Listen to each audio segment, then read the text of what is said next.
I'm here outside the Tory Manchester Party conference, where at the start of the day the police outnumbered the protesters here. But now that has changed, and we're here speaking to the NHS protesters to find out exactly what they're calling for.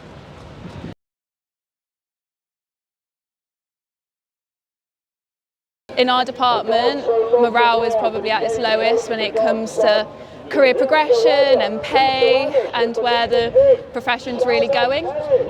We're finding it really hard to keep morale up where we want to continue to be in this workforce. We're having more comments than ever where people are thinking about what jobs are maybe an option to move into, leaving the profession.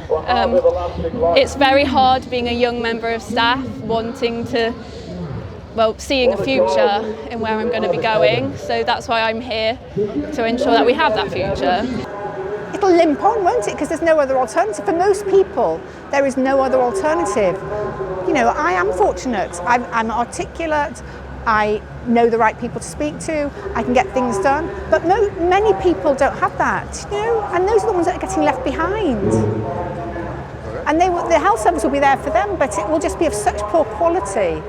Doctors' pay hasn't increased almost for the last 23 years. It has not been increased in terms with the inflation. So in real times, we have pay cut of about 28 to 29%. We demand better.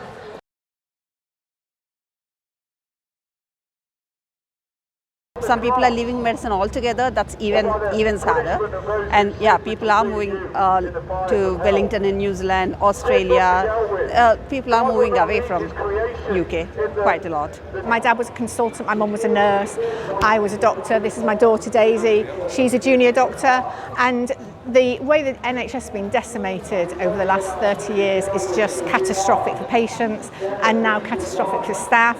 I've been a single-handed GP. I work in Trafford. We've had the best practice in Trafford for the last 3 years, but I'm 60 next year and I can't do another day longer. I've seen at least 4 or 5 of my colleagues leave in the last 2 years, and I come from very small specialty. And if that's the case, the main hospital must be losing much more doctors, and the morale is quite low. Well, as a radiographer, we are seeing more people going to Switzerland, Australia, all over, New Zealand. It's always been something people have wanted to do, but I've noticed significantly that it's increasing. I think teams will find it harder to stick together because it's such a significant part of the NHS is the people you work with, they become your family. So if you're seeing all these brilliant people leave, that is a massive reason to also go yourself because there's not that team keeping you supported and the quality of care will be affected as well.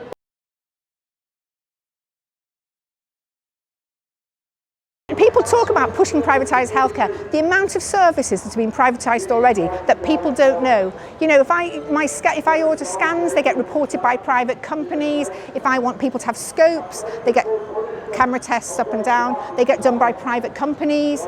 If patients want ADHD diagnosis, it's done by a private company. Now these companies aren't in it like me because they care about the patients. These companies are out to make money. There is massive privatisation of the health service. People talk about, oh, they're going to privatise it. They've done it already, and it started under Tony Blair. It's not this government to blame for that. It's happened already.